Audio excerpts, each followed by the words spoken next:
Well, let's start with the obvious question here. Ronald Reagan, when a film was being made about his life, what made you want to jump into this? Oh, well, I was offered this movie 6 years ago, and by Mark Joseph, who had the script for 10 years trying to make it. And somehow they figured out that I was the guy.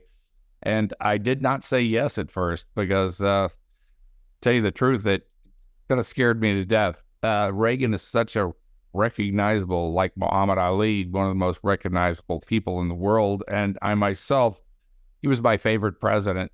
I voted for him.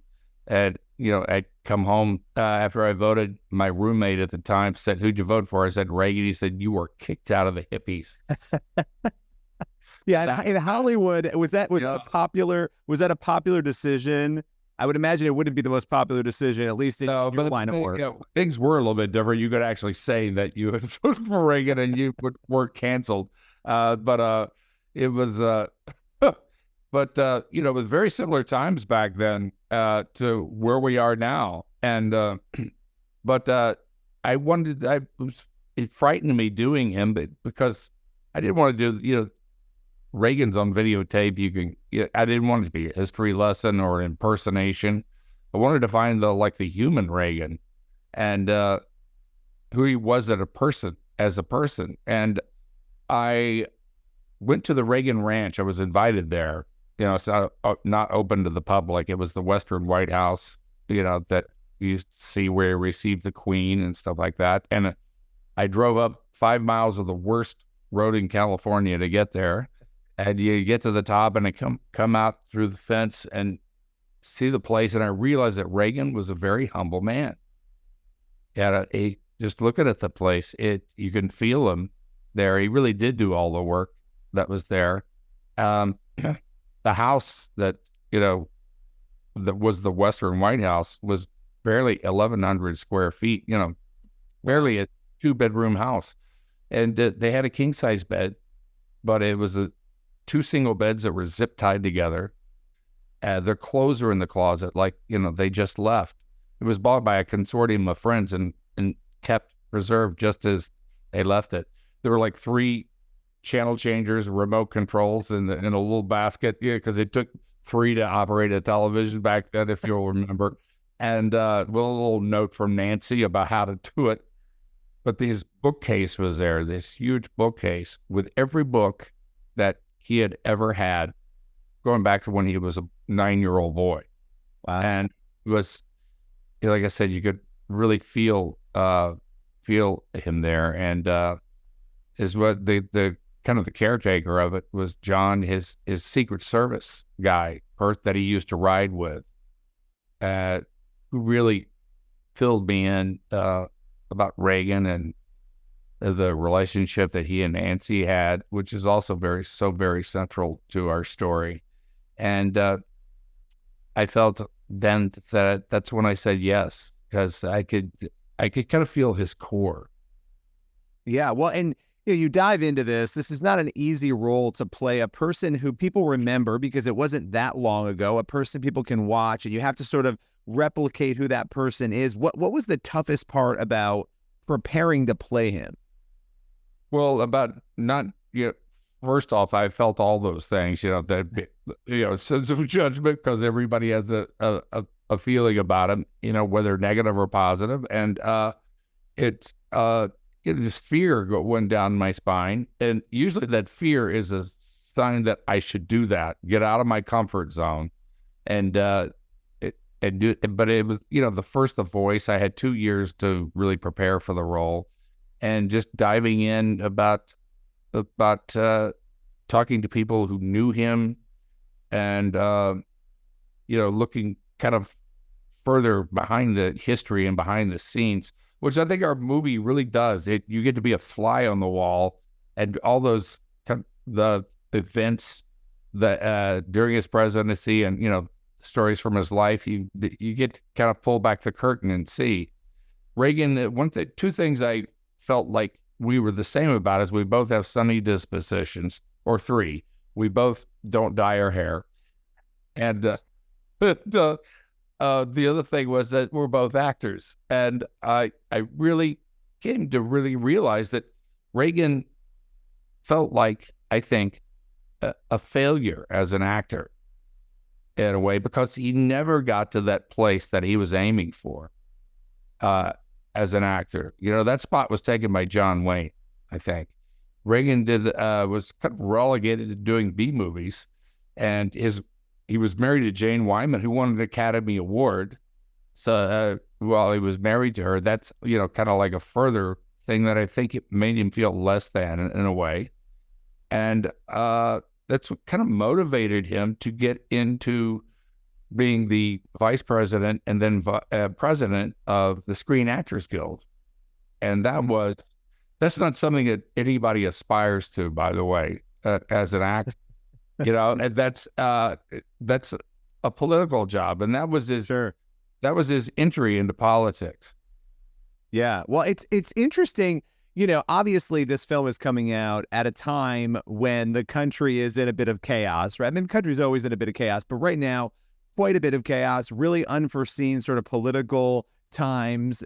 You know, what do you make of that you're putting this film out, which obviously it's about his life, it's about his journey. It's not a political film speaking about what's going on today, but it is coming out at that time. What do you make of that? What has it been like to navigate that, even doing interviews on it, while people, I'm sure, want to ask you a lot about the current political dynamic? Right.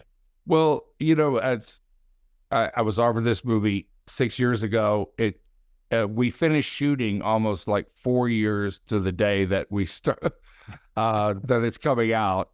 And at the time we were making, I definitely did not want this movie to come out in a political, in an election year.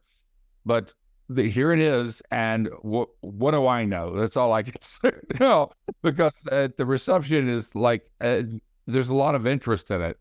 And the times are very much like they were back in the late 70s, before Reagan came to office in 1980. You know, the Iran, we had the hostages with in Iran, the Soviet Union. There was 90% thought we were going to be in a nuclear war. Interest rates, I remember, to buy a house, interest rates were 20%. In a way, they were like so much worse than where we are now. You know, and there was this feeling of malaise in the country, like we were a declining nation, that, you know, we had a weak president. I voted for Carter, and I had great respect for what he did with between Egypt and Israel and making peace there. And I think he was a really good man. But I think we appeased the Soviets. There was appeasement. You know, Americans, we want to be friends with everybody. We want to do the right thing and offer out. And we think by doing it that the people are going to reciprocate, or other nations are going to reciprocate. There's a lot of bad actors out there, that they just really kind of see that as a way to take advantage of us. And, you know, Reagan came along, and the day he came into office, not 2 hours after he took the oath of office, Iran released the hostages because they didn't want to deal with Reagan. You know, they looked at he had strength, and it made them a little, you know, fear of him. And is dealing with the Soviets, you know, who he did not even talk to for 6 years, by the way. But he had a plan for that, and he won the Cold War. He was called a warmonger, that he was going to get us into a nuclear conflagration with the Soviets. He was called a cowboy. You know, he fixed the economy. The economy took a couple of years. He survived an assassination. The country came together and was united. There were a lot of Reagan Democrats, and he won the Cold War, and it took a Cold Warrior to do that. You know, you've obviously had an incredible career. You continue to, and when I look at that, obviously, you know, being on the A-list where you are, you have been very bold. You were you recently gave an endorsement. You've spoken out. Is that difficult to do still? You know, to speak out, knowing that there are going to be people, especially in the industry, I imagine, who are not going to enjoy what you've maybe had to say? Well, 4 years ago, it was all this fear of being canceled and stuff. But look, we've got to get to a place in this country where we could talk to each other across the aisle or whatever it is, because we need each other. Yes. Republicans, Democrats, we need each other. We keep each other from going out too far this way or that. And we're all Americans. And, I've always been an independent, really. I've voted both ways all my life, according to what I felt like we needed as a nation. And, but, this particular time, was asked, here we are, this movie's coming out or whatever. And, of course they're going to ask me political questions. And I just didn't want to be inauthentic. Sure. Yeah. You wanted to be honest. So, yeah. Said where I'm at.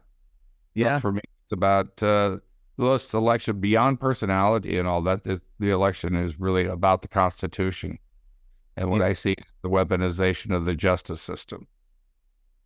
Well, and a lot of people are talking about these issues, right? And I know we don't have a lot more time, but I do want to ask you about your faith. A few years ago, I interviewed you on stage at National Religious Broadcasters Convention, and it was really fascinating to hear your faith journey, obviously having deep roots in faith.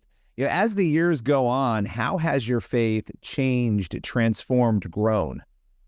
Well, I think more than anything else, over the last 30 years, it took me a while because, I was, for those that don't, know my faith journey, I don't expect everybody to follow it. But, I grew up in the Baptist church, and I became disillusioned with what I call churchianity in my teens at a time. And I, got into Eastern philosophy, which led me into Buddhism. And then I read the Quran. I read the Bible cover to cover. I read the Dhammapada, the Bhagavad Gita, all that.